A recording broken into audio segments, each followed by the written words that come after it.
Hello everyone. So guys, स्वागत है आपका अपनी इस एनमैट सीरीज में। मेरा नाम Vineet Kankare, I am your quant teacher at this wonderful channel MBA वाला बाय पीडब्ल्यू। तो दोस्तों, एनमैट का सिलसिला भी हमने हाथ में ले लिया है अब। तो बेशक आपकी कैट की प्रिपरेशन चल रही है, साथ में ओमेट्स की भी चल रही है। ओमेट्स में सबसे पहले आपका टारगेट होगा एनमैट। तो एनमैट में किस तरह के क्वेश्चन, गाइस वैसे तो आप यार कैट का कौन पढ़ लो तो आपको एनमैट, स्नैप, सीमैट ये तो सब इजी लगने लग जाता है।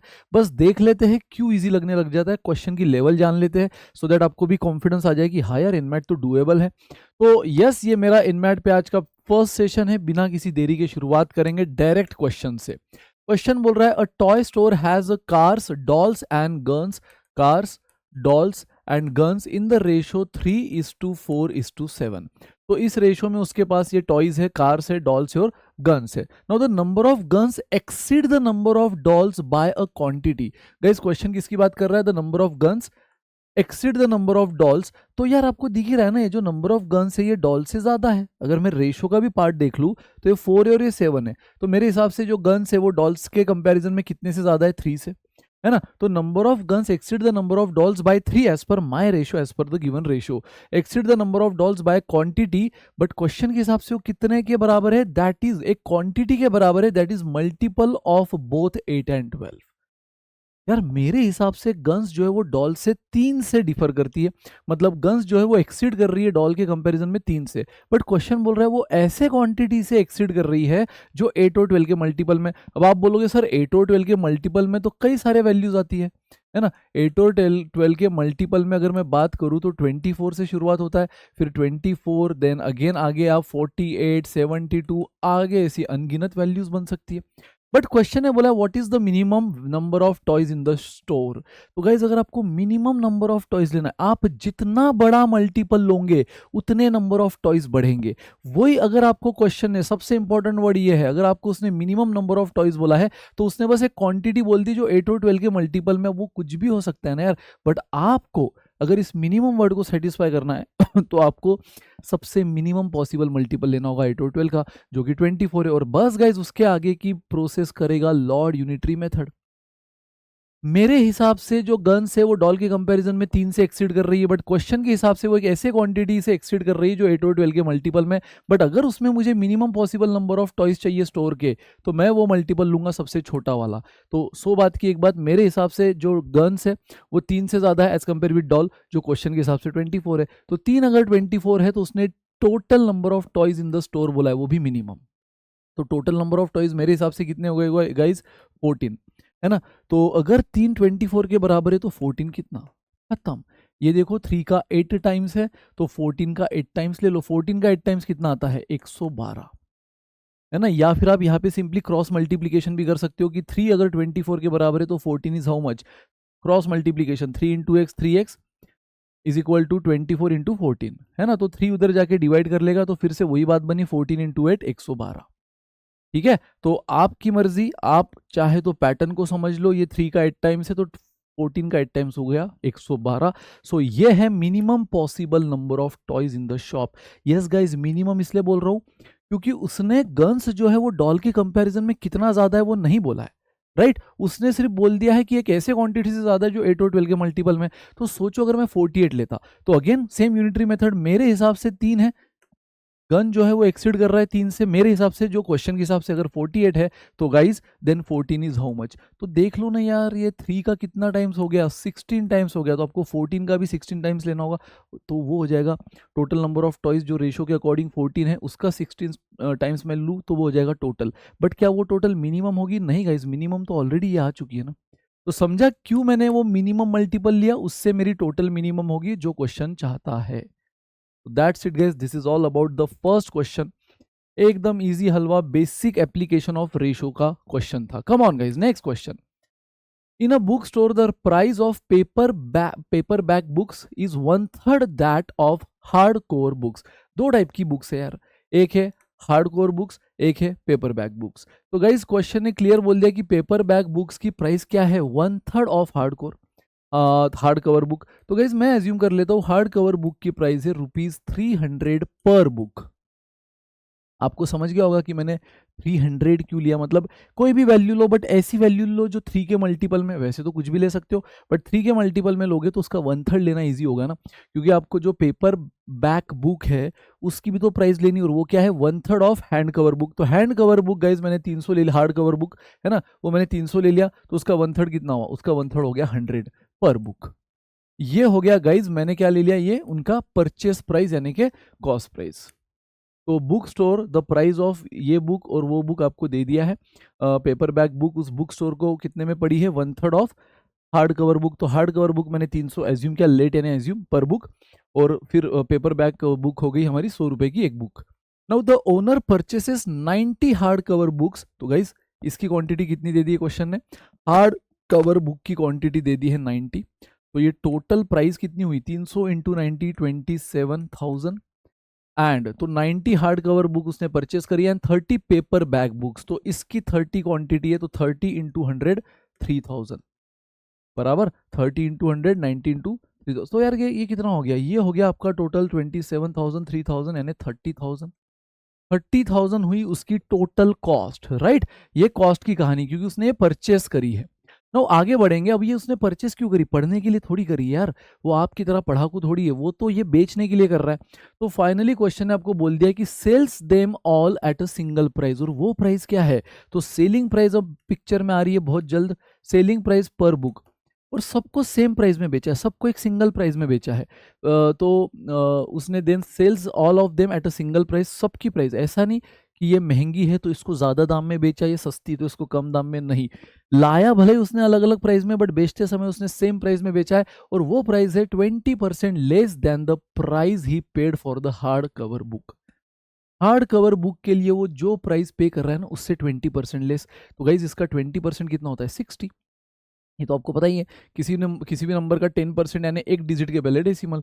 तो 300 का 10% 30 हुआ, तो 20% हुआ 60, तो 60 से लेस कर दो ना यार, जो कि हुआ 240, राइट। तो इसको 20% यानी 60 से कम करना था। हार्ड कवर बुक का जो भी प्राइस है दोस्तों, वो 20% कम कर दो, तो वो हो गया 240 पर बुक, और ये है single selling price for each and every book. अब ये कोई भी बुक हो, टोटल कितनी क्वांटिटी उसके पास बुक्स की, 120, ये पूरी 120 की 120, मैं मतलब इसका टोटल रेवेन्यू निकाल लूं, इसका टोटल सेल हम निकाल लें।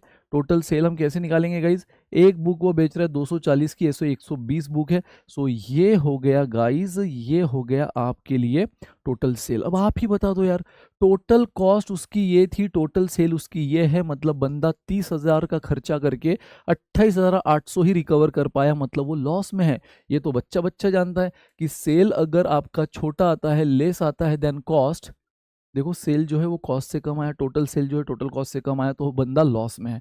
तो लॉस कितने का हुआ, 30,000 cost price minus selling price, total cost है 30,000, टोटल सेल है 28,800, तो 1200 का लॉस है। और क्वेश्चन ने यही loss in terms of percent पूछा है। तो हमने सीखा है गाइस, जो भी लॉस है न्यूमरेटर में, टोटल कॉस्ट प्राइस हमेशा कॉस्ट प्राइस पे निकलता है, अगर क्वेश्चन साइलेंट है तो डिनोमिनेटर में इंटू 100, 0 सो 4% का घाटा, नुकसान। So loss of 4% is the answer guys. Option में कई जगह प्रॉफिट लॉस भी दिया, हालांकि 4% एक ही जगह ने, तो कई बार क्वेश्चन ऐसा भी खेलता है आपके साथ, एक ऑप्शन में दे देता है प्रॉफिट ऑफ 4%, एक ऑप्शन में देता है लॉस ऑफ 4%। बच्चा हड़बड़ी में गलती से बस 4% देख के रैंडमली टिक कर देता है। तो पढ़ो ठीक से, यहाँ कॉस्ट ज़्यादा है सेल से, टोटल कॉस्ट ज़्यादा है सेल से, तो लॉस में है, तो कंपलसरी लॉस वाले पे, और वो भी 4%, एकदम ईजी। ठीक है, तो हार्ड कवर बुक का कॉस्ट प्राइस एज्यूम किया, उससे पेपर बैक बुक का उसने जो बोला था 1/3 ऑफ दैट वो मिला, टोटल क्वांटिटी पता थी कितनी परचेस की, टोटल कॉस्ट मिला, खेल खत्म। फिर सेलिंग प्राइस उसने सबको मिक्स करके एक ही सिंगल प्राइस पे बेच रहा है, और वो प्राइस है 20% less than hard cover book. तो इससे 20% लेस यानी 240 में बेच रहा है, तो टोटल सेल मिली, और बाकी दूध का दूध पानी का पानी, कहानी आपके सामने है। लॉस में है 1200 के, जो कि परसेंट वाइज 30,000 पे 1200, ये कितना परसेंट होता है, 4%। गाइस चलो नेक्स्ट क्वेश्चन की तरफ बढ़ेंगे। A jeweller marked 800 gram of gold jewellery at $48,000। So यार आप मुझे बताओ, मार्क प्राइस अगर मुझे निकालना है, उसने टोटल 800 ग्राम की मार्क प्राइस क्या रखी है, 48,000। तो मुझे बताओ मार्क प्राइस पर ग्राम में निकाल सकता हूँ, 48,000 ये टोटल मार्क प्राइस है फॉर 800 ग्राम। तो अगर मुझे 1 ग्राम की निकालनी है तो वो हो गई $60। $60 मैंने निकाल लिए मार्क प्राइस पर ग्राम, राइट। 48,800 ग्राम, तो 1 ग्राम हो गया $60 का। By offering a discount of 20% on 400 gram and 15% on the remaining jewellery. अब मुझे बताओ गाइस, टोटल क्वांटिटी आपके सामने है कितना, टोटल क्वांटिटी 800 ग्राम। अब 800 ग्राम में से उसने बेचा कैसे, पहले जो 400 ग्राम है ना वो बेचा है उसने मार्क प्राइस, यानी क्या होती है प्रिंटेड प्राइस ना, एमआरपी, उस पे उसने, तो यार ये जो भी मार्क प्राइस है ना आपकी $60 पर ग्राम, उस पे उसने डिस्काउंट दिया है 20% का। गैस 20% का डिस्काउंट मतलब क्या हुआ यहाँ पे आपकी सेलिंग प्राइस हो गई, सेलिंग प्राइस पर ग्राम इस 400 ग्राम के लिए, इस 400 ग्राम के लिए सेलिंग प्राइस पर ग्राम हो गई 60 पे 20% का डिस्काउंट। 20% का डिस्काउंट मतलब क्या, 20% कम कर दो, 80%। जिस भी वैल्यू का 20% कम करना है उसी का मतलब होता है उसका 80% ले लो ना। 20% कम करना, परसेंट डिक्रीज हमने सीखा है, तो 100 में से 20 हटा दो और अप्लाई कर दो, तो 100 में से 20 गया 80%। तो 80% करना है मार्क प्राइस का, वही होता है ना, डिस्काउंट हमेशा एमआरपी को कम करता है। तो कितने से, 20% से, यानी 80% पे लेकर आया। 0 कटा 48, मतलब गाइज वो पहले अगेन इस 800 ग्राम में से 400 ग्राम बेच रहा है $48 के हिसाब से पर ग्राम। सेलिंग प्राइस पर ग्राम हो गया $48 फॉर दीज 400 ग्राम। तो मुझे बताओ यहाँ टोटल सेल कितना हुआ, यहाँ टोटल सेल हो गया 400 इंटू 48 बराबर, तो ये हो गया 19200 बराबर 19200। अब देखते हैं आगे और बोला क्या है। आगे वो बोल रहा है गाइज 19200 सही है ना, यस 96 19200। अब आगे वो बोल रहा है कि and 15% on the remaining jewellery. तो अब मुझे बताओ 800 में से 400 ग्राम का हिसाब हो गया, तो रिमेनिंग ज्वेलरी कितनी बची है, और रिमेनिंग ज्वेलरी क्योंकि टोटल क्वांटिटी 800 ग्राम लाई थी, उसमें से 400 ग्राम और उसने सेलिंग मार्क प्राइस क्या रख दी थी, एमआरपी $60, टोटल 48,000 यानी $60 पर ग्राम। अब पहले 400 ग्राम पे वो कितना 20% का डिस्काउंट दे रहा है, और अगले रिमेनिंग यानी क्या, अगले 400 ग्राम पे वो 15% का डिस्काउंट दे रहा है गाइस। तो मुझे बताओ यहाँ सेलिंग प्राइस पर ग्राम क्या आएगी। Again 60 is the original mark price, जैसे यहाँ पे 20% का डिस्काउंट था इसलिए 100 में से 20 माइनस करके 80% अप्लाई कर दिया। अब यहाँ रिमेनिंग पे कितना है 15% का, तो 100 में से 15 गया 85% हो गया। 20 3 आर 20 5 आर 5 17 आर 17 इंटू 3 $51 1 ग्राम का। तो यहाँ टोटल सेल कितना आ जाएगा, यहाँ टोटल सेल आ जाएगा $51 1 ग्राम का इंटू 400 ग्राम, तो ये हो गया गाइस 20,400। अब मुझे बताओ उसने टोटल कितना सेल बना लिया, टोटल सेल। अब ये 400 प्लस ये 400 पूरे 800 ग्राम का कितना सेल बना लिया मैं निकाल सकता हूँ। तो पूरे 800 ग्राम पे 20, ये हो गया 0 0, ये 6 देन 9 एंड 3, 39,600 इतना फाइनली उसने रेवेन्यू जनरेट किया है। ये 48,000 तो दिखावा था, क्योंकि यार ये तो एमआरपी है ना, फिर बाद में डिस्काउंट भी तो खेलता है, फेस्टिवल ऑफर। तो 400 पे उसने जो उस पहले तो हमने 60 रुपया ये एमआरपी निकाल ली 1 ग्राम की, तो 60 पे पहले 400 ग्राम जो है उस पे उसने 20% का डिस्काउंट दिया, तो वो आया $48 पर ग्राम। और रिमेनिंग 400 पे अगेन जो 60 पर ग्राम का आपका एमआरपी था उसने 15% का डिस्काउंट दिया, जो आया $51 पर ग्राम। तो यार 400 इंटू 51, 400 इंटू 48, दोनों का सेल ऐड कर दिया, पूरे 800 ग्राम का आपका टोटल सेल हुआ है $39,600। अब क्वेश्चन देखो क्या बोल रहा है, क्वेश्चन बोल रहा है he earned a total profit of $4,200। Guys मुझे बताओ एक चीज तो आपको पता है, total cost plus profit is equal to total sale. जब भी प्रॉफिट होता है तो कॉस्ट में प्रॉफिट ऐड होके सेल मिलता है। मुझे टोटल सेल पता है 39,600, मुझे प्रॉफिट मिल दी, क्वेश्चन ने दिया है 4,200, तो क्या मुझे यहाँ से टोटल कॉस्ट मिल जाएगा। तो यहाँ से मुझे टोटल कॉस्ट मिल गया guys, total cost is equal to 4,200, उधर जाके माइनस हुआ 00453, 35,400 is the total cost. But ये टोटल कॉस्ट किसका है, अगेन क्वांटिटी तो सेम है ना, ये मार्क प्राइस थी हमने जो निकाली, ये टोटल मार्क प्राइस 800 ग्राम की, फिर हमने सेल भी जो निकाला वो 800 ग्राम का था, और क्वेश्चन ने उसी दोनों सेल को मिलाकर, इन्हीं दोनों सेल को मिलाकर जो प्रॉफिट दिया है वो पूरे 800 ग्राम का है। तो गाइस ये कॉस्ट भी मुझे कितने ग्राम का मिला, 800 ग्राम का। ये जो टोटल कॉस्ट है ये 800 ग्राम ज्वेलरी का कॉस्ट है। तो खत्म गाइज। क्वेश्चन ने आपको पूछा है what is the cost price of 24 gram of this gold jewellery. खत्म। 800 ग्राम का अगर ये है तो 24 का कितना? Last unitary method guys. 800 ग्राम का अगर कॉस्ट पूछा है ना क्वेश्चन ने आपको, फाइनल क्वेश्चन किस पे? कॉस्ट पे, इसलिए मैं कॉस्ट तक आया। तो 800 ग्राम का अगर आपका टोटल कॉस्ट 35,400 है तो 24 ग्राम का कॉस्ट कितना, जो क्वेश्चन ने पूछा है। और ऐसे केस में आप हमेशा क्या करते हो, ये इतना तो वो कितना, लॉर्ड यूनिटरी मेथड जिसको बोलते हैं, मतलब यूनिटरी मेथड ही बोलते हैं, बच्चों ने उसको लॉर्ड बोलना शुरू कर दिया है। तो इसमें आप क्रॉस मल्टीप्लीकेशन करते हो। तो 800x है ना, ग्राम ग्राम तो खैर यूनिट है उसको छोड़ दो, 800x 24 इंटू 35,400, तो 24 इंटू 35,400, जीरो से जीरो कटा गाइस, दो जीरो कटे, 8 ने 24 को डिवाइड किया, 3 आ गया। तो finally 24 gram of gold jewellery का जो कॉस्ट मैंने x माना है वो कितना आएगा? जीरो जीरो कट गया, 8 भी उधर डिवाइड हो गया तो 3 आया, तो 3 इंटू 354, तो ये हुआ 12, ये हुआ 15, 16 एंड 10, 1062 गाइस, यानी कि option A is the right answer. Option A is the right answer दोस्तों। एकदम आसान क्वेश्चन। 800 ग्राम का पहले टोटल मार्क प्राइस, उससे पर ग्राम का निकाला। पर ग्राम का इसलिए निकाला क्योंकि यहाँ पे अलग अलग डिस्काउंट देना है हमें, तो 400 ग्राम के लिए अलग डिस्काउंट था, जो 20% डिस्काउंट इस पे अप्लाई कर दिया, मतलब माइनस कर दिया, $48 आया पर ग्राम का। अगेन 15% जब इस पे अप्लाई कर दिया माइनस करके, तो हमें मिला 51 पर ग्राम। तो 400 ग्राम का ये प्राइस और 800 रिमेनिंग 400 का ये प्राइस, टोटल सेल मिला। टोटल सेल मालूम है, टोटल प्रॉफिट मालूम है कितने का? 800 ग्राम का। ये पूरा मिला के 800 ग्राम का सेल है। प्रॉफिट भी ये दोनों मिलाकर यानी 800 ग्राम का दिया है, तो हमें कॉस्ट भी 800 ग्राम का मिला। तो 800 ग्राम का ये कॉस्ट, तो 24 ग्राम का कितना? खेल खत्म। आंसर आया 1062। कम ऑन गाइस, एकदम आसान क्वेश्चन है ये। अब simple interest plus compound interest का क्वेश्चन है, तो थोड़ा सा ध्यान देवे। एकदम बढ़िया क्वेश्चन है। A sum of money become 4 times its original amount through simple interest. तो पहले तो यार क्वेश्चन बोल रहा है सिंपल इंटरेस्ट का है, कुछ तो पैसा इन्वेस्ट किया हमने सिंपल इंटरेस्ट पे जो 4 टाइम्स हो गया सूद समेत, यानी वो अमाउंट होती है हमेशा, है ना। ये इतना बन गया, दिस बिकम्स दैट, अब सम ऑफ मनी बिकम्स 4 टाइम्स, तो वो जो सम ऑफ मनी अगर मैं 100 ले लूँ, यहाँ अगर मैं प्रिंसिपल 100 ले लूँ, तो वो उसका 4 टाइम्स हो गया, मतलब ये अमाउंट होता है 400।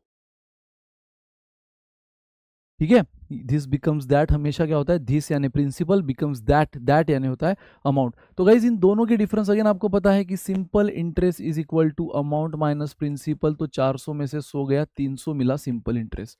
और अगर मैं सिंपल इंटरेस्ट का फॉर्मूला यूज कर लूँ, PRT अपॉन 100, सिंपल इंटरेस्ट है 300, प्रिंसिपल है 100, अगेन मैंने 300 लिया है तो उसका 4 गुना 400 हुआ। अगर आप 1000 लेते तो उसका 4 टाइम्स 4000 होता, तब आपका सिंपल इंटरेस्ट 3000 आता। But guys rate of interest फिर भी सेम ही आता, तो आपको जो लेना है वो ले लो। ये मैंने एज्यूम किया, ये मत देखना सर P100 कहा दिया है, एज्यूम किया है। और बस उसने जो बोला उसका 4 टाइम्स कर लो, मैंने कर लिया। आप 500 ले सकते हो, उसका 4 टाइम्स 2000 होगा, उस हिसाब से ये 1500 आएगा। बट रेट ऑफ इंटरेस्ट जो आने वाला है ना मेरा अभी, वही आपका आएगा, आप कुछ भी एज्यूम कर लो। ठीक है, तो सिंपल इंटरेस्ट आर आपको निकालना है। और ये जो 4 टाइम्स हुआ है वो कितने सालों में हुआ है? टी यानी कि 10 ईयर्स में। क्वेश्चन ने टी दे दिया कि ये पूरा 100 का 400 यानी जो भी इन्वेस्ट किया उसका 4 गुना जो हुआ है वो 10 साल में हुआ है। तो पीरियड इज व्हाट, 10 अपॉन 100। 100 से 100 कटा गाइज, ये 0 एक 0 कटा, तो आर कितना मिला? 30। और आप कुछ भी वैल्यू एज्यूम करके देख लो, 4 टाइम्स लेना, सिंपल इंटरेस्ट निकालना, आपको आर 30% ही मिलेगा। और ये हमेशा क्या होता है? Per annum.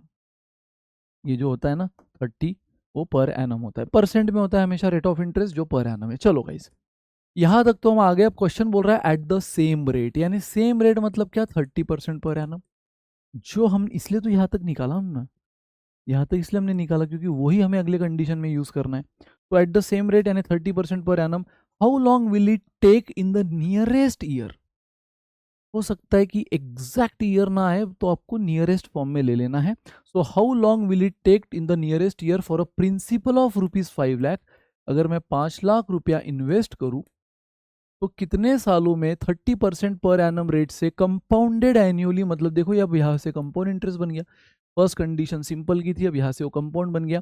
To surpass 10 lakh, यानी गाइज मेरा अमाउंट जो है ना वो 10 लाख से ज़्यादा आ जाएगा।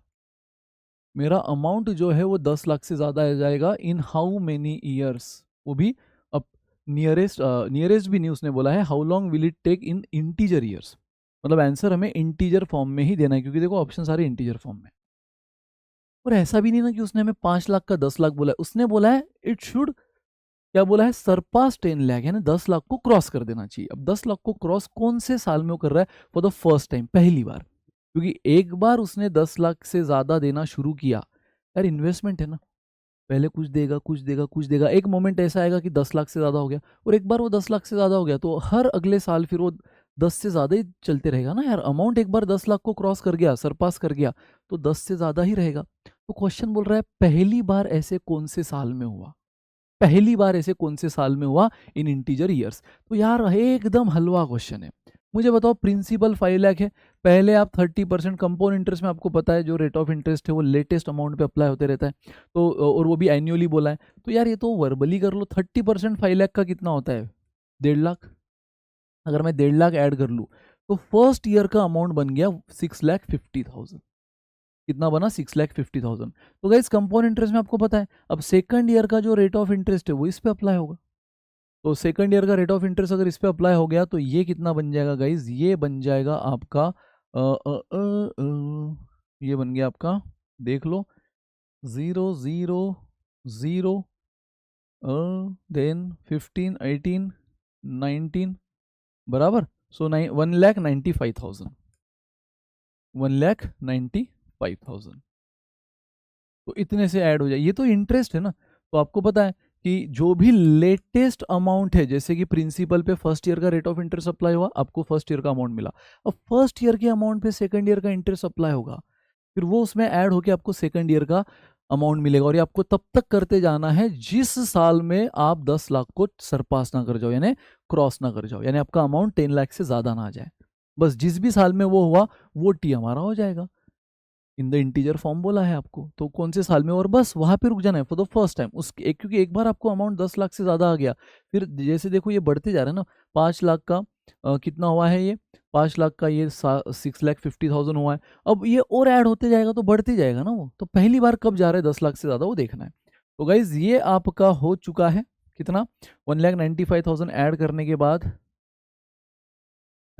के बाद ये हो गया है 4, 7, 8, है ना, 8,45,000। एंड अगेन अभी भी 10 लाख से ज़्यादा नहीं हुआ, नाउ आप 30% इस पे अप्लाई कर लो। अब जैसे इस पे अप्लाई कर लो गाइज, ये हो जाएगा 15 बराबर 12, 13, 24, 25, 0, 0, ठीक है। तो 2,53,500, अगर मैं इनको ऐड करूँ, ये क्या मिला, सेकंड ईयर का अमाउंट, अब ये मिलेगा थर्ड ईयर का अमाउंट। सेकंड ईयर के अमाउंट में जब मैं 30% अप्लाई करके ऐड कर दूंगा तो आपको मिला थर्ड ईयर का अमाउंट 0,058, देन 9, 10, 10,98,500। ये पहली बार हमें कब मिला गाइस, थर्ड ईयर में, पहली बार हमें मिला थर्ड ईयर में, यानी 10 लाख को जो हमारा अमाउंट है वो 10 लाख को सरपास कब कर गया, यानी 10 लाख से ज्यादा कब हो गया, थर्ड ईयर में। इंटीजर ईयर्स में बोला था उसने, और इसलिए उसने एग्जैक्ट 10 लाख नहीं बोला, 10 लाख से ज्यादा, तो 10 लाख से ज्यादा हमें तीसरे साल में मिल गया, खत्म, 3 इयर्स बस। एकदम आसान इजी लॉजिकल क्वेश्चन था, जस्ट कैलकुलेटर यहाँ अलाउड नहीं होता इन मैथ में, उस वजह से थोड़ा कैलकुलेशन करना है, यहाँ तो कुछ था ही नहीं यार, जितना भी डाल रहे हो उसका 4 गुना हो रहा है। और मैंने कहा ऐसी लैंग्वेज जब भी होती है तो ये जो डालते हो वो प्रिंसिपल, और जो बन जाता है वो अमाउंट होता है, तो amount minus principal, simple interest मिला, उसके फॉर्मूला से आर मिला। अब वो बोल रहा है इसी रेट पे अगर मैं 5 लाख इन्वेस्ट करूँ कंपाउंड इंटरेस्ट एन्युअली के हिसाब से, तो कितने सालों में वो 10 लाख से ज़्यादा हो जाएगा पहली बार।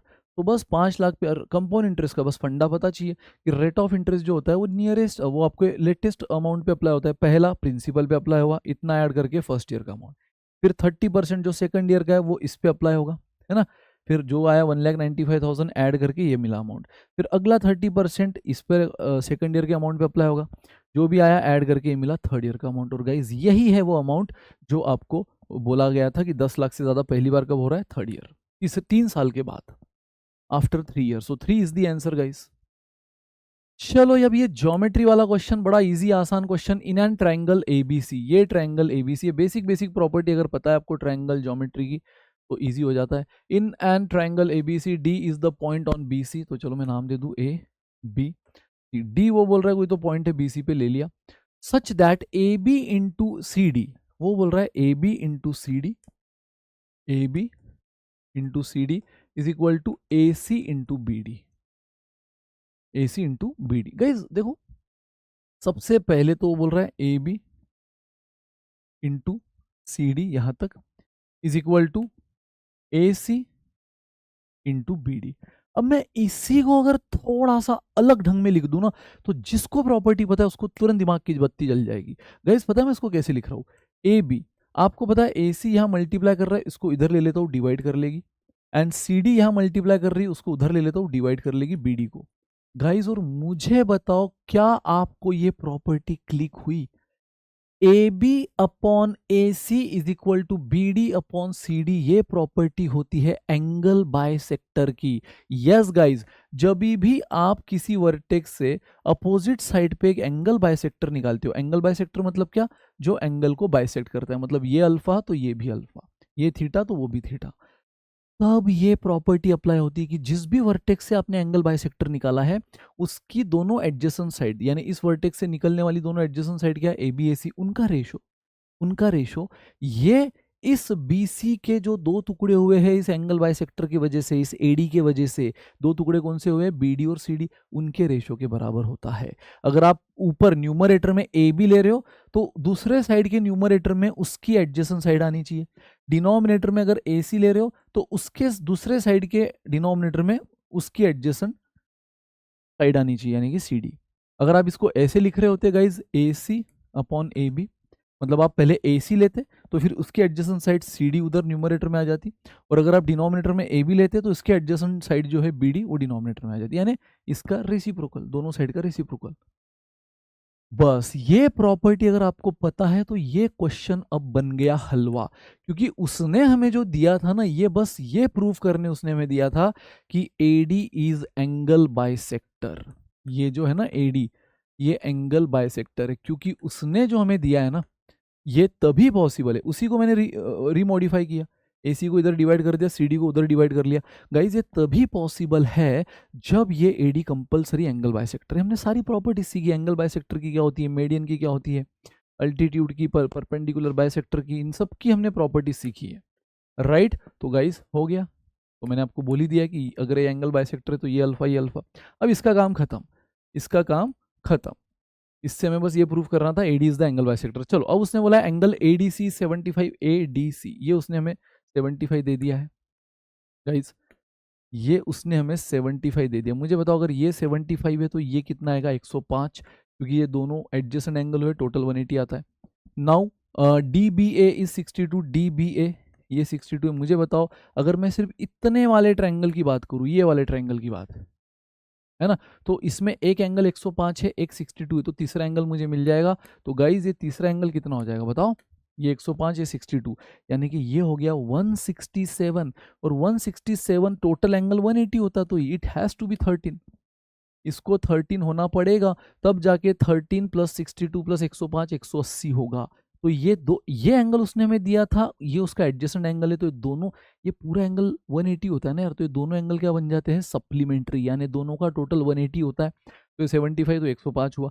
अगेन ये 62 क्वेश्चन ने दिया था, तो ट्रायंगल के तीनों एंगल का टोटल 180 लाने के लिए ये 105, ये 62, जिसको 13 होना पड़ा, और अगर ये 13 है तो इसको भी 13 होना पड़ा, क्योंकि ये एंगल बाइसेक्टर है। बस यही तो चाहिए था हमें इससे, कि ये एंगल बाइसेक्टर है, मतलब अगर ये 13 तो ये भी 13। फिर से अब आप ये ट्रायंगल लो, एक एंगल 13 है, एक एंगल 75 है, तो ये एंगल कितना हो जाएगा, हमें पता है टोटल 180 लाना है। तो इन ट्रायंगल एडीसी एक ट्रायंगल 13 है, एक 75 है, और एक वो है जो आपको पूछा है, find the measure of angle A C B. देखो ए सी बी ये एंगल आपको पूछा है, इसको मैं एक्स मान लेता हूँ, तो तीसरा एंगल एक्स है इस एडीसी में, एक 13, एक 75 एक्स, और ये 180 होना चाहिए, ये गया 105, तो एक्स आपको कितना मिल गया guys, 90, 92 is the right answer. समझा? कोई दिक्कत? 92 इज द राइट आंसर दोस्तों। तो एकदम आसान इजी क्वेश्चन था, ज्योमेट्री को बिल्कुल इसलिए इग्नोर ना करें। गाइज अब जो क्वेश्चन आप देख रहे हो ना वो है डेटा सफिशिएंसी का क्वेश्चन। मतलब ये एक वैरायटी डिफरेंट है, बाकी ट्रस्ट मी ये, हाँ ये वैरायटी आपको कैट में कभी नहीं दिखेगी। इनफैक्ट इनमैट में भी आपने देखा 5-5 ऑप्शंस आपको दिख रहे थे, कैट में 4 होते हैं, लेकिन साथ में ये वैरायटी आपको कैट में नहीं दिखती, बट ये इनमैट में आती है गाइज, कई बारी आती है, मैक्सिमम टाइम आती ही है, जहाँ पे आपको क्वेश्चन तो बिल्कुल वही है जो आपने पढ़े हैं, वही सिलेबस है, सिलेबस वाइज अलग नहीं है, बस पूछने का तरीका अलग है। क्वेश्चन यहाँ पे आपको एक क्वेश्चन दे देगा, है ना, ये क्वेश्चन दे दिया, अब इसको सॉल्व करने के लिए हिंट देगा, इन हिंट को बोला जाता है स्टेटमेंट। एक क्वेश्चन दे दिया बट क्वेश्चन को सॉल्व करने के लिए क्या लगता है, हिंट, डेटा। वो डेटा वो हमें डायरेक्ट नहीं देगा, वो 2 स्टेटमेंट के फॉर्म में देगा। स्टेटमेंट 1 में कुछ डेटा दे देगा, 2 में कुछ दे देगा।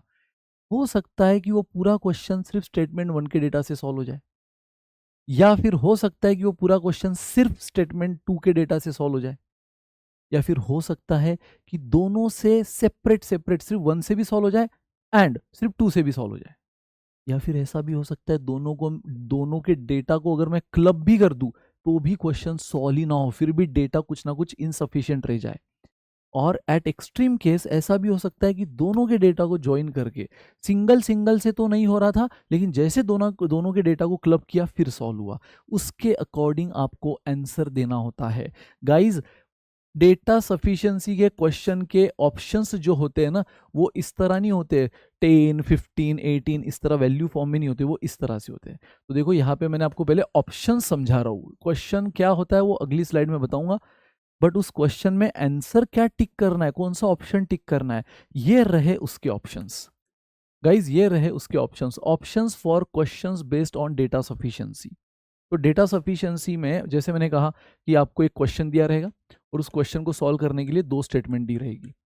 तो if data in statement 1 alone is sufficient to answer the question while data in statement 2 alone is not sufficient, यानी 1 का सफिशिएंट हो रहा है बट 2 का नहीं हो रहा है, तो आप ए पे तो आप ऑप्शन ए बोलोगे, आंसर क्या बोलोगे, ऑप्शन ए। या फिर इससे वाइस वर्सा उल्टा हो रहा है कि डेटा इन स्टेटमेंट 1 सफिशिएंट नहीं है, ठीक है, अलोन इज सफिशिएंट। अच्छा यहाँ पे सारे ऑप्शन वही आ गए क्या, data in statement 1 alone is sufficient to answer, is not आना चाहिए यहाँ पे गाइज, वेट, यहाँ पे आना चाहिए इज नॉट सफिशिएंट, क्योंकि ऑलरेडी हम यहाँ पे ऑप्शन ए में देख चुके हैं ना, data in statement 1 alone is sufficient to answer the question while data in statement 2 alone is not sufficient. तो 1 अलोन सफिशिएंट है बट 2 का डेटा है फालतू का है, कोई काम का नहीं है, तो हम ऑप्शन ए बोलेंगे।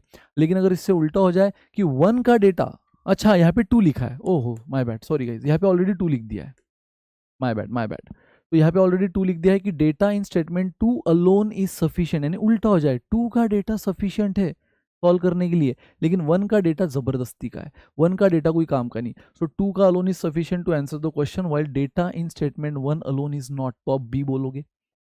सी कब बोलोगे, जब डेटा इन ईदर स्टेटमेंट 1 और स्टेटमेंट 2 अलोन इज सफिशिएंट, यानी सिर्फ स्टेटमेंट 1 को लो तो भी सॉल्व हो रहा है, सिर्फ स्टेटमेंट 2 को लो तो भी सॉल्व हो रहा है। डी कब बोलोगे, जब बोथ स्टेटमेंट टुगेदर नेसेसरी, दोनों हमें लग रही है, अकेले 1 से भी नहीं हो रहा है, अकेले 2 से भी नहीं हो रहा है, बट दोनों की इंफॉर्मेशन को जैसे मैं जोड़ दूं तो सॉल्व हो रहा है, तो मैं डी बोलूंगा। और ई कब बोलूंगा guys, both statements together are sufficient to answer the question, ठीक है, both statement together are also not sufficient, यानी डी में मैंने क्या किया था, सिंगल सिंगल से तो नहीं हो रहा था, बट जैसे दोनों को मर्ज किया हो गया, ई में तो दोनों को मर्ज करके भी नहीं हो रहा है, टुगेदर आर नॉट सफिशिएंट, तब आप ई बोलोगे। तो गाइज मोटा मोटी आपको क्वेश्चन 2 स्टेटमेंट, आपको यहाँ पे एक एक स्टेटमेंट को पूरा फोकस करना होगा, और जब आप स्टेटमेंट 1 में होते हो तो भूल जाना है 2 क्या है ना, पूरा जान लगा देने की 1 से सॉल्व हो रहा है कि नहीं, फिर अगर नहीं हुआ तो साइड में कर दो, या हुआ तो भी साइड में कर दो, फिर वापस स्टेटमेंट 2 पे, और जब आप 2 में आते हो उसी तरह 1 को भूल जाना, जैसे 1 में थे 2 को इग्नोर किया,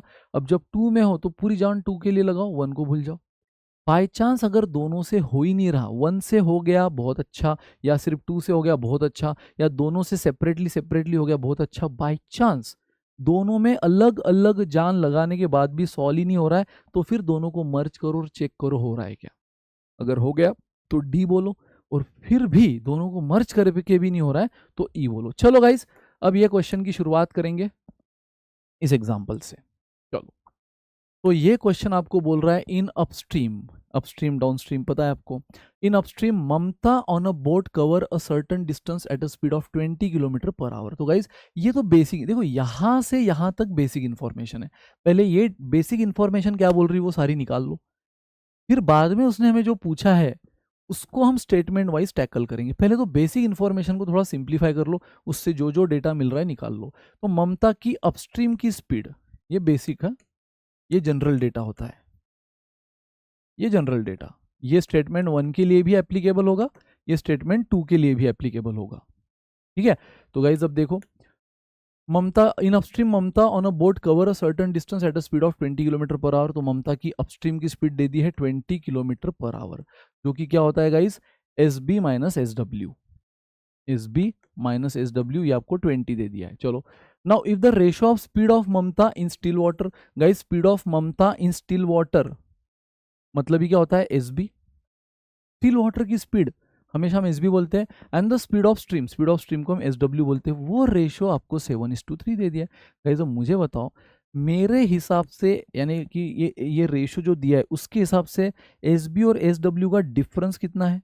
एस बी और एस डब्ल्यू का डिफरेंस है 4, लेकिन एक्चुअल में डिफरेंस, अरे अपस्ट्रीम की स्पीड मतलब वही होता है ना, S B minus S W, actual में वो डिफरेंस 20 है। तो मेरे हिसाब से 4 का डिफरेंस अगर एक्चुअल में 20 है तो 7 कितना, 3 कितना, समझ रहे हो।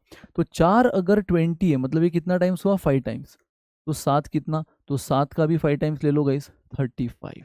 इसका मतलब गाइज एस बी आपको मिल गया 35 किलोमीटर पर आवर, यानी स्पीड ऑफ बोट या speed of Mamta in still water 35।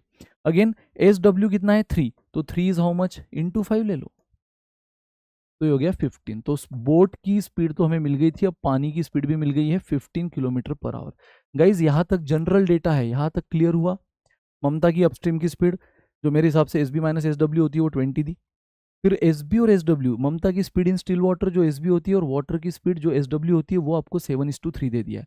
अब मुझे बताओ यार, मेरे पास इन दोनों का एक्चुअल डिफरेंस भी और रेशो के हिसाब से डिफरेंस भी। रेशो के हिसाब से जो 4 है वो एक्चुअल में 20 है, तो 4 अगर 20 है तो 7 कितना, देखो ना 4 का 5 टाइम्स है, तो 4 अगर 20 है यानी इंटू 5, तो 7 कितना इंटू 5 करके 35, एंड 3 कितना इंटू 5 करके 15। तो गाइज ये 7 किसको रिप्रेजेंट कर रहा है, एस बी को, है ना, एस बी को, जो कि एक्चुअल में आया 35।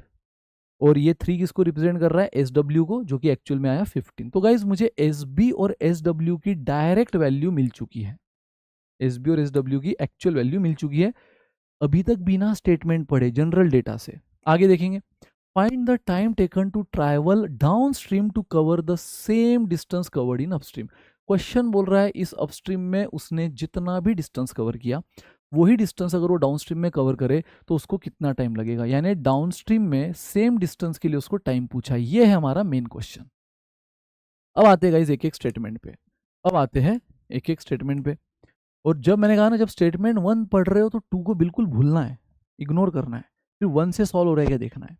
तो स्टेटमेंट 1 हमें बोल रहा है the total time taken by Mamta to cover upstream and downstream is 2.8। भाई मुझे बताओ, अपस्ट्रीम और डाउनस्ट्रीम का मैं टाइम का रेशो निकाल सकता हूँ। आपने एक चीज सीखी है कि अगर डिस्टेंस सेम है, क्वेश्चन है तो डिस्टेंस सेम बोल दिया, क्लियर बोल रहा है कि जो डिस्टेंस उसने अपस्ट्रीम में किया है कवर द सेम डिस्टेंस बोला है डाउनस्ट्रीम में भी। ठीक है, डाउनस्ट्रीम में भी सेम डिस्टेंस बोला, और जब भी डिस्टेंस सेम होता है तो speed is inversely proportional to time, ये हमने सीखा है। तो यहाँ इनवर्सली मतलब जो स्पीड का रेशो होता है उसका उल्टा टाइम का रेशो होता है, या जो टाइम का रेशो होता है उसका रिवर्स रेसिप्रोकल स्पीड का रेशो होता है, इनवर्सली प्रोपोर्शनल। तो गाइज मुझे बताओ, स्पीड ड्यूरिंग अपस्ट्रीम क्या आएगा, S B minus S W. और मेरे पास एस बी भी है एस डब्ल्यू भी है, और वैसे तो अपस्ट्रीम की स्पीड भी मेरे पास पहले से थी 20, और यहाँ पर भी आप देख सकते हो 35 माइनस 15 20 ही आएगा। स्पीड ड्यूरिंग डाउनस्ट्रीम क्या आएगा, S B plus S W यानी कि 50 बराबर। तो मुझे बताओ स्पीड ड्यूरिंग अपस्ट्रीम और स्पीड ड्यूरिंग डाउनस्ट्रीम का जो रेशियो आया वो कितना आया, 20:5 यानी कि 2:5। यार टाइम का रेशियो क्या आ जाएगा, time during upstream and time during downstream का रेशियो आ जाएगा इससे उल्टा, क्योंकि यार जो अपस्ट्रीम में डिस्टेंस है वही डाउनस्ट्रीम का डिस्टेंस है, और हमने सीखा है कि जब डिस्टेंस सेम है speed is inversely proportional to time, यानी जो भी स्पीड का रेशियो है टाइम का रेशियो उससे रेसिप्रोकल हो जाता है। अप और डाउन का स्पीड का रेशियो 2:5 है, तो अप और डाउन का टाइम का रेशियो क्या हो जाएगा 5:2। देखो अप और डाउन 2:5, अप और डाउन 5:2, रेसिप्रोकल, इसी को तो बोलते हैं इनवर्स, इसी को तो बोलते हैं इनवर्स। तो गाइज मेरे पास दोनों के टाइम का रेशियो आ गया है, मेरे पास दोनों के टाइम का रेशियो आ गया है कि अपस्ट्रीम में जो टाइम लगेगा और डाउनस्ट्रीम में जो टाइम लगेगा वो 5:2 में, और क्वेश्चन ने मुझे टोटल टाइम दे दिया है। लो भाई साहब, क्वेश्चन ने क्लियर बोला है total time taken by Mamta to cover upstream and downstream is 2.8। So अगर मेरे पास अपस्ट्रीम प्लस डाउनस्ट्रीम का टोटल टाइम ये 2.8 है, तो गाइज हो गया ना। मुझे पता है अपस्ट्रीम और डाउनस्ट्रीम का रेशियो क्या है 5:2, और क्वेश्चन ने मुझे डाउनस्ट्रीम का टाइम पूछा है, find the time taken to travel downstream for the same distance. Distance same है इसलिए तो हम इतना कर पाए, है ना। तो गाइज अगर मुझे डाउनस्ट्रीम का टाइम पूछा है तो टाइम का फॉर्मूला क्या आएगा, टोटल टाइम का हिंट दिया है यार आपको, ये अप और डाउन का टोटल आपको दे दिया है 2.8, और उस टोटल पे आपको अप्लाई कर देना है ये रेशो, और डाउनस्ट्रीम का टाइम पूछा है तो मुझे बताओ ना यार 5:2 है ये, राइट। तो इसमें जो भी निकालना है डाउनस्ट्रीम यानी 2, टोटल ऑफ द रेशो कितना है 7 इंटू 2.8। देख लो यार ये आंसर कितना आया, ये आया 0.4 यानी 0.8, यानी मेरा क्वेश्चन पूरा सॉल्व हुआ स्टेटमेंट 1 से। लेकिन क्या मैं ऑप्शन ए बोल दूं हड़बड़ी में? नहीं, ऑप्शन ए तो तब बोलो ना जब सिर्फ 1 से हो रहा है। उसने क्लियर शब्दों में बोला है कि जब सिर्फ 1 से हो और 2 से ना हो। अब तक हमने 2 तो चेक ही नहीं किया है, तो पहले 2 भी तो चेक करना बनता है। 1 से तो पक्का हो गया गाइस। आपने जैसे, मैं फिर से बता दूं 1 से कैसे हुआ, आपको बोल दिया था, ये तो क्वेश्चन ने बोला था डिस्टेंस जो अपस्ट्रीम का है वही डाउनस्ट्रीम का है, तो डिस्टेंस अगर सेम है स्पीड और टाइम का इनवर्स रेशियो होता है। अगेन स्पीड अपस्ट्रीम डाउनस्ट्रीम की तो मैं निकाल सकता हूँ क्योंकि मेरे पास एसबी और एसडब्ल्यू तो जनरल डेटा से आ गया है। तो इनका रेशियो बना 2:5, तो अप और डाउन का स्पीड का रेशियो अगर 2:5 है तो अप और डाउन के टाइम का रेशियो क्या हो जाएगा 5:2। तो अप और डाउन का ये रेशियो बन गया 5:2। और मुझे अगर डाउन का पूछा है, टाइम किसका पूछा है डाउनस्ट्रीम का, और टोटल टाइम का हिंट दे दिया है। टोटल टाइम और स्टेटमेंट 1 में यही हिंट दिया है ना मेरे को 2.8, तो देख लो। और अब तक देखो 2 को, स्टेटमेंट 2 को पढ़ा भी नहीं है मैंने, 1 से ही मेरा सॉल्व हो गया। तो टोटल टाइम 2.8 कैसे बटेगा अप और डाउन में 5:2 में। तो अगर डाउन का पूछा है तो 2 upon total of the ratio 7 into 2.8, तो ये मिला 0.8। वो क्या मिला वो इंपॉर्टेंट नहीं, हमें बस यहाँ तक समझना या जानना जरूरी है कि क्या ये सॉल्व हो रहा है सिंगल स्टेटमेंट से। तो यस हो गया। चलो अब 2 देखेंगे। Time taken to cover the distance upstream is 2 hour. लो भाई, क्वेश्चन ने यहाँ पे क्लियरली बोल दिया है कि टाइम जो है ना, time taken to cover the distance upstream is 2 hour. Upstream का डिस्टेंस जो है वो 2 घंटे में कवर हो रहा है। ये जो स्टार्टिंग का आपको बोला है ना अपस्ट्रीम में ममता ने 20 के स्पीड से कवर किया, वो जो भी डिस्टेंस है वो उसने 2 घंटे में कवर किया। मतलब इस बार आपको, जैसे स्टेटमेंट 1 में उसने अप और डाउन का मिलाकर टोटल टाइम दिया था, मिलाकर, और जब मैंने 1 पढ़ा 2 देखा भी नहीं था। अब मैं जब 2 पढ़ रहा हूं तो 1 के डेटा को भूल जाओ, मैंने यही आपसे कहा था। डेटा सफिशिएंसी को सॉल्व करने का यही माइंडसेट चाहिए। जब आप 2 में आ गए हो 1 को भूल जाओ। तो 2 में उसने क्या दिया है आपको, उसने 2 में टाइम दे दिया है अपस्ट्रीम का। अपस्ट्रीम का टाइम इज 2 आवर्स एक्चुअल में। गाइज अगेन मुझे बताओ, डिस्टेंस तो सेम है, और डिस्टेंस सेम है ये हमें यहाँ नहीं बोला है, डिस्टेंस सेम है ये हमें कहाँ बोला है, जनरल डेटा में ही बोला है। स्टेटमेंट पढ़ने से पहले ही बोला है अपस्ट्रीम में जो सर्टेन डिस्टेंस है डाउनस्ट्रीम में भी सेम डिस्टेंस है, जो कि हमने अपस्ट्रीम में कवर किया है। तो डिस्टेंस सेम है ये तो हमें कहाँ बोला है, जनरल डेटा में ही बोला है ये वाली चीज। तो गाइस सेम सेम यहाँ पर भी मैं बोल सकता हूँ कि जो अपस्ट्रीम और डाउनस्ट्रीम का स्पीड का रेशियो, अपस्ट्रीम का स्पीड क्या है 20, डाउनस्ट्रीम का क्या आ जाएगा, डाउनस्ट्रीम का आएगा S B plus S W यानी 50, तो 20/50 यानी 2:5। तो मुझे बताओ अगर अप और डाउन की स्पीड का रेशियो 2:5 है और टाइम अगर डिस्टेंस आपका सेम है तो स्पीड का रेशियो और टाइम का रेशियो उल्टा हो जाएगा। तो टाइम का रेशियो हो जाएगा गाइस 5:2। खत्म। अब अपस्ट्रीम का टाइम आपको पता है, देखो अपस्ट्रीम का टाइम कितना दिया है 2, डाउनस्ट्रीम का टाइम आपको निकालना है, खेल खत्म 5:2। सॉल्व कर लो यार। तो ये डाउनस्ट्रीम इधर आ गया, ये 2 इधर आके मल्टीप्लाई हो गया, समझ रहे हो, ये 2 इधर आके मल्टीप्लाई हो गया, 5 इधर आके डिवाइड हो गया, और ये टाइम डाउन स्ट्रीम जो हमें निकालना था वो इधर आ गया। गाइस 4/5 सेम आपको 0.8 ही आंसर मिलेगा। मतलब दोनों स्टेटमेंट मेरी इंडिविजुअली सॉल्व करने से, गाइस दोनों स्टेटमेंट को इंडिविजुअली सॉल्व करने से मेरा आंसर आ गया है। समझा? यहां से स्टेटमेंट 1 शुरू हुआ, क्योंकि ये जनरल डेटा है, ये तो आपका जनरल डेटा ही है, डिस्टेंस सेम। यहाँ से 1 शुरू हुआ, टोटल टाइम का हिंट सेम यार, दोनों में मुझे क्या मिला, अप और डाउन के स्पीड का रेशो। जो स्पीड का रेशो है उसी का रेसिप्रोकल होता है टाइम का रेशो, और बस एक केस में उसने मुझे टोटल टाइम दिया है, तो ये टाइम का रेशो उस पर अप्लाई किया, मुझे अपस्ट्रीम का मिल गया।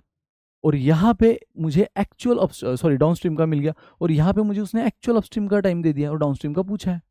दोनों में पूछा तो डाउनस्ट्रीम का ही है ना, तो हो गया गाइज, अप और डाउन का फिर से स्पीड का रेशो मिला, टाइम का रेशो आ गया। As per the rule, proportionality rule, time is inversely proportional to speed when distance is same. तो अपस्ट्रीम का टाइम रखा, डाउनस्ट्रीम का टाइम मिल गया, दोनों में सेम आया। तो यहाँ पे मैं आंसर क्या बोलूंगा, आंसर बोलूंगा मैं यहाँ पे सी।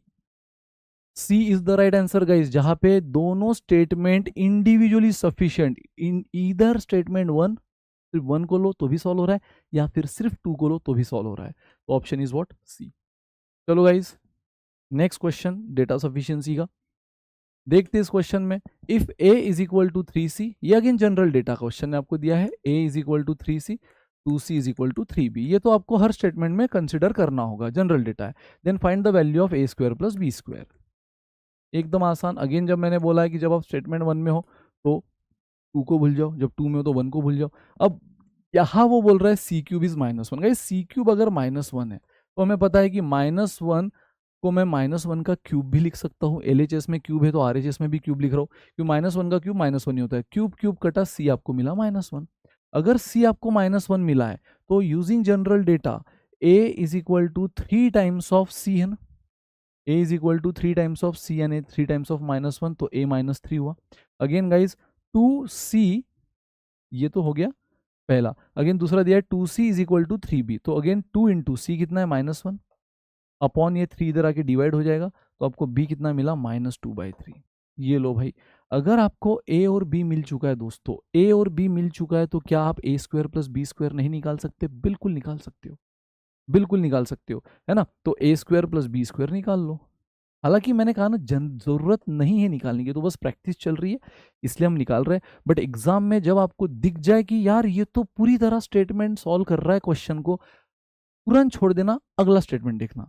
अननेसेसरी सॉल्व करने में टाइम वेस्ट मत करना। मैंने कहा ना, यहाँ क्वेश्चन आंसर कभी नहीं पूछता, यहाँ क्वेश्चन बस वहां तक आपसे जानना चाहता है कि क्या ये स्टेटमेंट सफिशियंट है सॉल्व करने के लिए या नहीं है। पिछला केस भी मैंने पूरा पूरा सॉल्व करके आपको इसलिए दिया क्योंकि एक प्रैक्टिस भी हो रही है ना यार, अपस्ट्रीम डाउन स्ट्रीम या कॉन्सेप्ट की प्रैक्टिस भी हो रही है, तो यहाँ मैं करके दे रहा हूँ। लेकिन साथ में ये भी बता रहा हूँ कि माइंड सेट क्या होता है ऐसे केस में, बस सॉल्व हो रहा है या नहीं हो रहा है। अगर आपको जिस मोमेंट पे लग जाए कि अब ये क्वेश्चन सॉल्व हो जाएगा, छोड़ दो, अगले स्टेटमेंट पे आओ। और जब तक नहीं हो रहा है सॉल्व, तब तक पूरी जान लगाओ। जब आपको ये भी फील हो जाए कि यार ये तो बिल्कुल सॉल्व नहीं कर पाएगा, फिर उसको छोड़ो। एक तो पूरी तरह सॉल्व कर रहा है ये समझ गया तो छोड़ दो, या फिर पूरी तरह समझ गया कि ये सॉल्व नहीं कर पाएगा तो छोड़ दो और अगले स्टेटमेंट पे आओ। बाकी आंसर निकालने तक जरूरी नहीं है, बट जस्ट यहाँ पे प्रैक्टिस इसलिए मैं निकाल रहा हूँ। तो ए स्क्वायर कितना है मेरा, -3 का स्क्वायर 9, क्योंकि माइनस का स्क्वायर प्लस ही होता है ना, एंड -2/3 का स्क्वायर, तो -2 का स्क्वायर प्लस ही होगा, और 3 का स्क्वायर 9। तो गाइज ये कितना हो गया, अपॉन कुछ नहीं मतलब 1 है, 81 + 4 85/9 कितना मिला, -3 का स्क्वायर 9 और -2/3 का 4/9, माइनस का स्क्वायर प्लस ही होगा। और इस दोनों को मैंने क्रॉस एडिशन किया, यहाँ अपॉन कुछ नहीं मतलब 1 ले लिया, तो 81 + 4 85/9। चलो सेकंड, अब जब हम फर्स्ट में थे हमने 2 को देखा भी नहीं, अब जब 2 में फर्स्ट को मत देखो। c -1 का square plus c square minus C plus 1 का square is equal to 1 - 4c। अब देखो सबसे पहले हम क्या कर लेंगे, यहाँ पे a - b whole square c square -2c + 1। अब a + b होल स्क्वायर, लेकिन माइनस साइन के बाद जब भी इक्वेशन आता है ब्रैकेट दो, c स्क्वायर 2c + 1 1 - 4c हो गया गाइस। अब सबसे पहले तो माइनस साइन के बाद जब भी इक्वेशन आता है आपने ब्रैकेट देना है, तो यस मैं ब्रैकेट दे दूंगा, दे दिया है। अब इसमें से माइनस को मल्टीप्लाई करो, ये -c square minus plus -2c minus plus -1। तो 1 माइनस 4c। ठीक है, अब गाइज इसमें से क्या क्या कैंसिल हो रहा है? सबसे पहले प्लस सी स्क्वायर माइनस सी स्क्वायर कटा, देन +1 -1 कटा, बराबर। एलएचएस में इतना कट गया, क्या क्या बचा है? एक सी स्क्वायर बचा है एंड -2c -4c बचा है। अगेन गाइज मुझे बताओ, ये -4c इधर जाके प्लस हो जाएगा, तो -4c + 4c वैसे ही कट जाएगा, तो सी स्क्वायर आपको 1 मिला है, तो सी क्या मिलेगा गाइज? अब 1 में तो दो केस होती है ना, 1 में एक तो +1 का स्क्वायर भी 1 होता है, और माइनस यहाँ क्यूब था ना, यहाँ क्यूब था, इसलिए -1 या -1 का क्यूब ही आता है। +1 का क्यूब कभी भी -1 नहीं आता, -1 या -1 का क्यूब आता है। लेकिन प्लस अगर स्क्वायर की बात हो रही है तो +1 तो +1 का स्क्वायर भी आता है, -1 का स्क्वायर भी आता है, तो स्क्वायर स्क्वायर कटा, आपको यहाँ सी मिला प्लस या -1। अब आप बोलोगे सर सी तो देखो यहाँ हमें एक सिंगल वैल्यू मिली थी सी की, उस वजह से वो वैल्यू हमने यहाँ रखी, ए मिला, वो वैल्यू हमने यहाँ रखी, बी मिला, ए और बी मिल गए, हमारा आंसर आ गया। लेकिन यहाँ तो हमें सी की दो वैल्यूज मिली है, तो सर अगर हम +1 लेंगे तो आंसर अलग आएगा, -1 लेंगे तो आंसर अलग आएगा। मैंने क्या कहा? पहले पूरी तसल्ली करो, मन ही मन सारी चीजें एज्यूम मत कर लो। देखो अगर मैं C-1 लूँ, ये तो मेरा सॉल्व हो ही गया है ना, C-1 लेके तो सॉल्व हो ही रहा है। देखो यहाँ मैंने C-1 लिया था, तो ए आपका कितना बन जाता है यहाँ पे? -3, बी आपका कितना बन जाता है? -2/3, बराबर। और ए स्क्वायर प्लस बी स्क्वायर कितना बन जाता है? ए स्क्वायर प्लस बी स्क्वायर बन जाता है 85/9। ये तो सॉल्व हो ही गया है, बराबर। गाइज दूसरी पॉसिबिलिटी ये है कि सी हमारा क्या आ जाए? +1। चलो ये भी तो करके देखते हैं, क्योंकि उसने मुझे सी थोड़ी पूछा है, उसने मुझे ए थोड़ी पूछा है कि सर सी यहाँ अलग अलग आ रहा है, इसलिए हम बोल देंगे कि भाई 2 से तो कुछ हम फाइनल आंसर तक नहीं पहुंच पाए, लेकिन स्टेटमेंट 1 से पहुंच गए। भाई उसने मुझे जो पूछा है वो ए स्क्वायर प्लस बी स्क्वायर पूछा है, तो चलो C-1 लेके तो आ ही गया, ये हमने यहाँ देखा था। C+1 लेके भी देख लेते हैं। अगर मैंने C+1 ले लिया गाइज और मैंने यहाँ रखा, तो ए आपका कितना आ जाएगा? ए आ जाएगा 3 × +1 3। बी आपका कितना आ जाएगा गाइज? देख लो, ए आपका 3 आ गया है, सी अगर मैं 1 लूँ तो, है ना। अगेन सी अगर मैं 1 लूँ गाइज, तो 2 × 1 = 3b, तो आपका बी मिल गया है 2/3। अब आप बोलोगे सर लेकिन देखो ना, यहाँ मेरा -1 लेने के बाद -3 आया था ए और -2/3 आया था बी, लेकिन इस बार +1 ले लिया तो ए आ गया +3 माइनस की जगह, और बी भी आ गया 2/3 प्लस में माइनस की जगह। अरे तो क्या फर्क पड़ रहा है? उसने मुझे कहा ए और बी पूछा है, कि मैं बोलूँ कि भाई दोनों जगह अलग अलग आ रहा है, तो हम तो बता ही नहीं पा रहे कौन सा सही है, तो स्टेटमेंट 2 को तो छोड़ो, बस 1 सफिशियंट है, क्योंकि 1 ने हमें सी की सिंगल वैल्यू दी है और उससे हमें single value of A square plus B square मिला है। गाइज मैं मानता हूँ कि यहाँ सी की दो वैल्यूज मिली है, -1 लेके आपका ए स्क्वायर प्लस बी स्क्वायर 85/9 आया है, प्लस अगर मैं C+1 लूँ तो ए आपका 3 मिला, बी आपका 2/3 मिला। लेकिन दोस्तों निकालना तो आपको ए स्क्वायर प्लस बी स्क्वायर ही है ना, स्क्वायर ही लेना है ए का भी और बी का भी, तो क्या फर्क पड़ता है ए -3 आए या +3 आए, उसका स्क्वायर पॉजिटिव ही आएगा। जो आया भी था देखो, ए स्क्वायर पॉजिटिव आया था। क्या फर्क पड़ता है बी आपका -2/3 आए या +2/3 आए, उसका स्क्वायर भी पॉजिटिव ही आएगा। तो ए स्क्वायर प्लस बी स्क्वायर की वैल्यू तो यहाँ भी सेम मिलेगी ना यार, 3 स्क्वायर प्लस 2/3 स्क्वायर, जो आपको मिलेगा 9 + 4/9, जिसको क्रॉस एडिशन करके मेरा आंसर सेम 85/9 आएगा। क्या आएगा? सेम 85/9। यहाँ पे जो आया सेम वहां पे आ रहा है, तो क्या फर्क पड़ रहा है C+1 हो या -1 हो? उसने मुझे पूछा था रियल वैल्यू क्या है ए स्क्वायर प्लस बी स्क्वायर की, तो स्टेटमेंट 1 के साथ भी मैं दावे के साथ बोल सकता हूँ कि यहाँ तो सी की एक ही पॉसिबल वैल्यू आई, वो जनरल डेटा में रखा, ए मिला, बी मिला, ए स्क्वायर प्लस बी स्क्वायर मिला, यानी ये तो अलोन सफिशियंट है। लेकिन स्टेटमेंट 2 में भी गाइज मैं मानता हूँ, भले ही मुझे सी की दो वैल्यूज मिली, बट उसने मुझे जो चीज पूछी थी, उसने जो चीज पूछी थी वो सी की अगर मैं एक वैल्यू लूँ तो भी 85/9 आ रहा है, दूसरी वैल्यू लूँ तो भी 85/9 आ रहा है।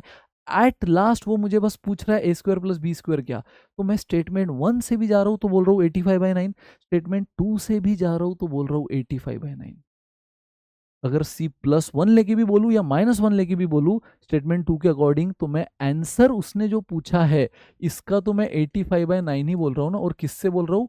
1 से भी सेपरेटली एंड 2 से भी इंडिविजुअली, अलोन अलोन। तो यानी यहां पर भी आंसर क्या आया गाइस? Option C. जब दोनों स्टेटमेंट इंडिविजुअली सफिशिएंट होती है तो आंसर क्या आता है, ऑप्शन सी। आई होप यहां तक सारी बातें आपको क्लियर है। बस एक सेकंड पानी पी लेता हूं यार, है ना, फिर अगले क्वेश्चन की तरफ जाएंगे।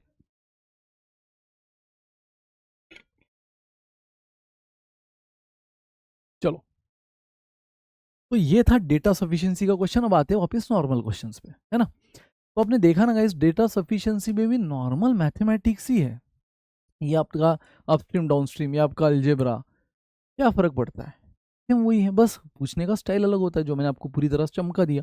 अब गाइस बढ़ेंगे इस क्वेश्चन की ओर। Three departments X Y and Z at a company conduct a performance review. तो परफॉर्मेंस रिव्यू हो रहा है तीन डिपार्टमेंट में। The average, department X, department Y, department Z, इसका एवरेज आपको दे दिया है। The average performance score for employees in department X Y and Z 64। ये x2 एवरेज हम जनरली x बार से रिप्रेजेंट करते हैं ना, इसलिए ये फर्स्ट डिपार्टमेंट x1 बार, सेकंड डिपार्टमेंट जो y है उसका एवरेज, और थर्ड डिपार्टमेंट जो z है उसका एवरेज x3 बार। तो तीनों डिपार्टमेंट का जो एवरेज परफॉर्मेंस स्कोर है एम्प्लॉयज का वो आपको दे दिया है 64, 76, 84, है ना। ये खुद अपने आप में क्या है, एवरेज है, इसलिए x1 बार, x2 बार, x3 बार तीनों डिपार्टमेंट का। नाउ आगे देखो रिस्पेक्टिवली। अब मैं यहाँ पे अगेन आपको पता है ना, नंबर ऑफ एम्प्लॉयज मैं यहाँ पे ए मान लेता हूँ, नंबर ऑफ एम्प्लॉयज यहाँ पे मैं बी मान लेता हूँ, नंबर ऑफ एम्प्लॉयज यहाँ पे मैं सी मान लेता हूँ। ठीक है, टोटल नंबर ऑफ एम्प्लॉयज मुझे नहीं पता, मैंने एबीसी मान लिया। Now the combine average score of department X and Y. Guys सबसे पहले उसने हमें ये दो डिपार्टमेंट का कंबाइन एवरेज स्कोर दिया है। इन दोनों डिपार्टमेंट का कंबाइन एवरेज स्कोर कितना दिया है, X and Y and Z. तो सबसे पहले एक्स एंड वाई का दिया है 68 और वाई एंड जेड का दिया है 78। मैं पहले बात कर रहा हूँ एक्स एंड वाई की, तो इसका कंबाइन एवरेज दे दिया आपको 68, है ना। पहले एक्स एंड वाई है तो ये पहला स्कोर उसका है। और गाइस कंबाइन एवरेज का दो ही बात हो रही है, अब तीसरे को साइड में रखो। तो दो का कंबाइन एवरेज हम कैसे निकालते हैं, फॉर्मूला पता है ना आपको, कंबाइन एवरेज का formula n1 x1 bar plus n2 x2 bar upon n1 plus n2, बस वही। इसलिए मैंने देखो बराबर दोनों डिपार्टमेंट के एवरेज को x1 बार x2 बार बना, इनके number of employees n1 n2 जो नहीं पता थे ए बी मान लिए, ठीक है। और यहाँ पे कंबाइन एवरेज, अब बस मैं इस फॉर्मूला में वैल्यूज रख रहा हूँ। तो कंबाइन एवरेज इसका क्या है, 68 is equal to n1 x1 बार यानी 64a, n2 x2 बार 76b upon n1 plus n2। Guys again ये a प्लस b इधर आके मल्टीप्लाई हो जाएगा, तो 68a plus 68b is 64a 76b। या फिर आप यहाँ पे एलिगेशन भी यूज कर सकते हो, अगर आपको a इज टू बी का रेशो ही निकालना है। यस, जरूरी नहीं कि आप कंबाइन एवरेज का ही फॉर्मूला यूज करो, हालांकि यूज कर सकते हो, a और b का रेशो सेम ही आएगा, बट और आसानी से चाहते हो तो एलिगेशन यूज कर लो। x का एवरेज है 64, डिपार्टमेंट y का एवरेज है 76, और इन दोनों का कंबाइन एवरेज है 68। खत्म गाइस, एलिगेशन आपको पता है। इन दोनों का डिफरेंस आ गया 8, इन दोनों का डिफरेंस आ गया 4, तो ये रेशो बना हमारा 8:4 यानी 2:1। ये 2:1 किसको रिप्रेजेंट कर रहा है गाइज, a:b। ये नंबर ऑफ एम्प्लॉयज का रेशो होता है।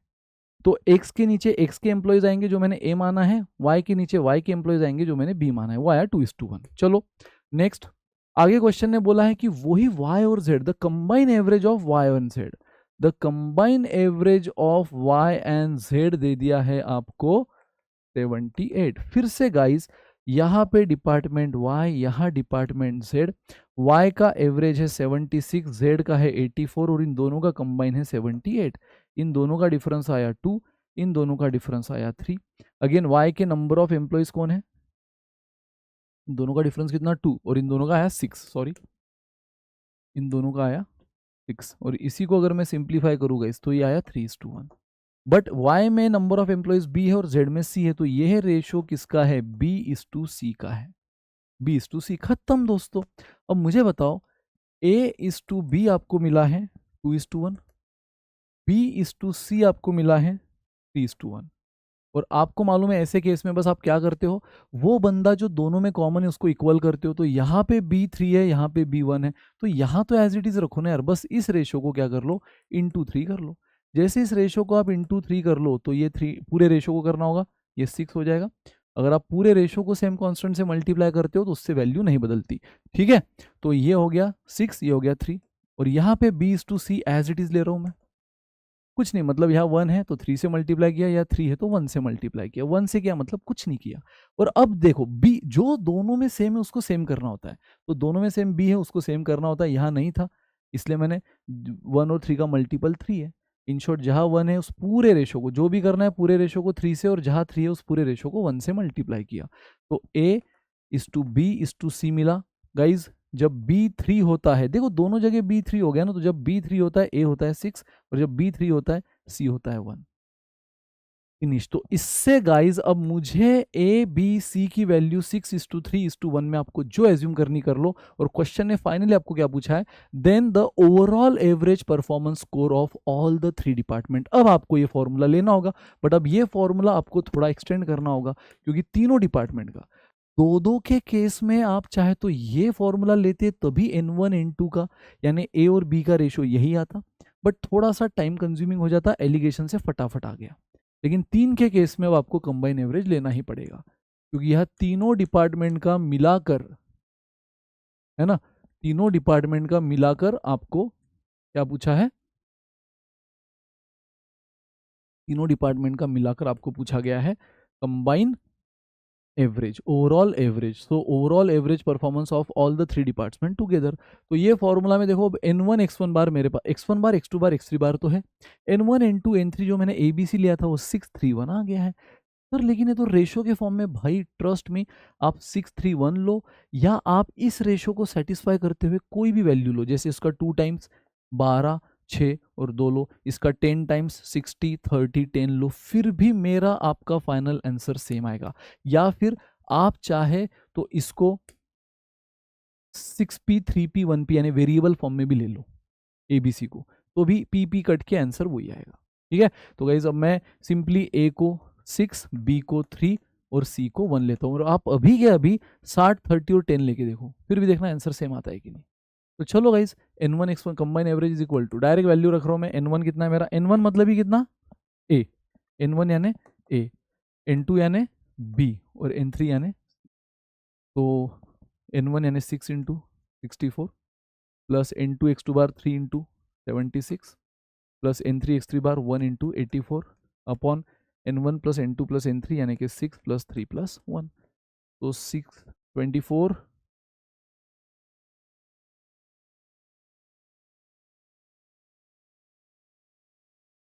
अपॉन 10 बराबर है ना।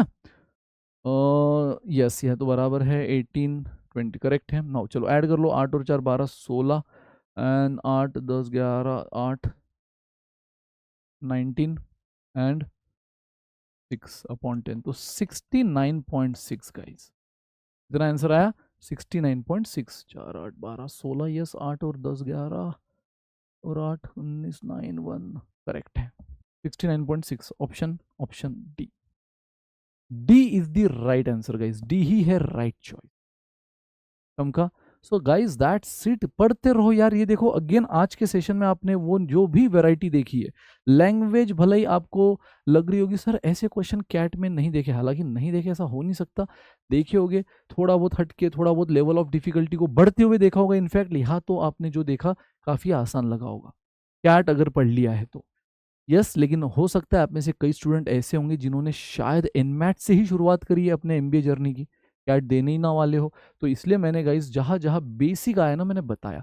मुझे पता है जो आप में से कैट एस्पिरेंट है, खासकर हमारे स्टूडेंट जो कि अब काफ़ी अच्छा खासा आगे निकल चुके हैं अपने लर्निंग में, वो सोच रहे होंगे सर इतना बेसिक क्यों बता रहे हो भाई। ये वीडियो यूट्यूब पे हो सकता है कोई वो बच्चा भी देखे जो कैट ना फोकस करते हुए डायरेक्ट इसी एग्जाम को टारगेट कर रहा है, बेसिक चाहता है। तो अपने इसी चैनल पे हमारे फाउंडेशन वीडियो तो है ही, बट मैंने इसमें भी बेसिक बताया है। तो डेटा सफिशिएंसी खासकर आपने एक अलग चीज़ है, क्वेश्चन की स्टाइल अलग है, बाकी देखा आपने कॉन्सेप्ट सिलेबस तो वहाँ भी वही है।